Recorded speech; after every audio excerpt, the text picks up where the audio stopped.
Président, mes chers collègues, je m'engage, si je suis élu, à revenir sur le choix qui a été fait par la majorité socialiste de recourir à une politique d'achat groupé pour les livres scolaires.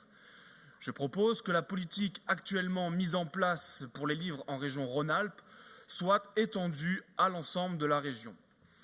Cette promesse, c'est celle que vous avez formulée, Monsieur le Président, dans une lettre à destination des libraires avant les élections régionales de 2015.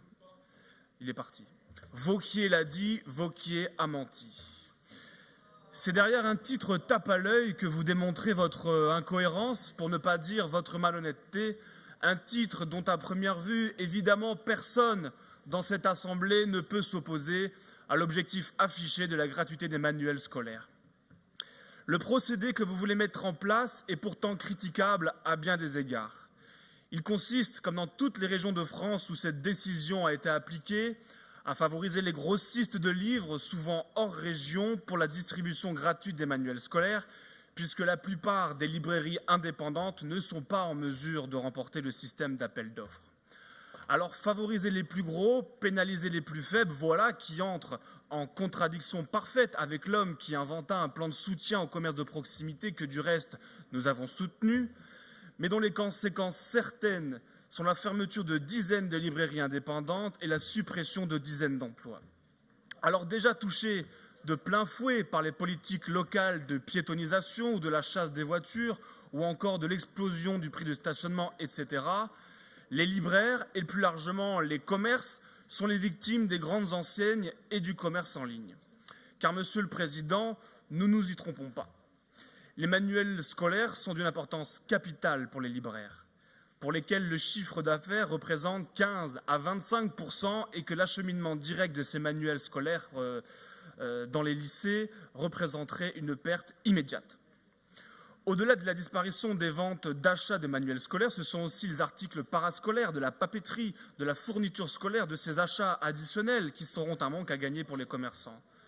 Alors comment se résoudre à l'ère du numérique et des écrans qu'une grande partie de la jeunesse qui entrait souvent dans une librairie pour la première fois de leur vie à l'occasion de l'achat des livres scolaires fuit définitivement ces lieux de culture, d'apprentissage et de construction personnelle? Ce rapport n'a rien d'innovant, même en période de budget réduit. Monsieur le Président, à la réalisation d'économies sur le dos du commerce de proximité, nous répondons choix politique.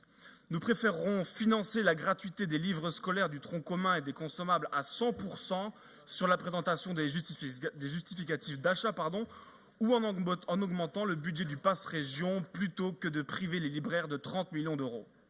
À titre d'exemple, la région PACA, qui a adopté ce même principe de financement des livres scolaires, ça a été immédiatement la fermeture de 20% des librairies. D'autres librairies en Auvergne déclarent ne faire aucun bénéfice, aucune marge et rendent simplement un service à la région.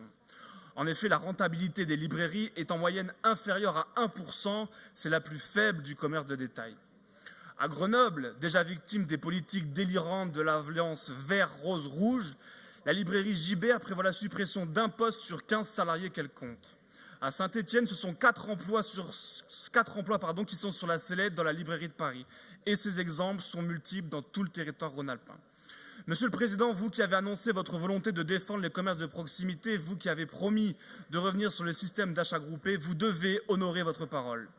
Notre groupe défend la gratuité des manuels scolaires pour les familles. C'est pour cela que nous proposons notamment d'augmenter le budget voué au Pass Région pour l'achat des livres scolaires. Notre groupe votera contre cette délibération compte tenu des conséquences financières et humaines évidentes pour les librairies qui se profilent avec l'adoption de ce rapport. Le Rassemblement national ne s'associera pas à la fermeture en série des librairies indépendantes et des emplois qui en découlent pour un secteur en souffrance qui mérite notre soutien sincère, loin des trahisons électorales. Je vous remercie. Merci beaucoup.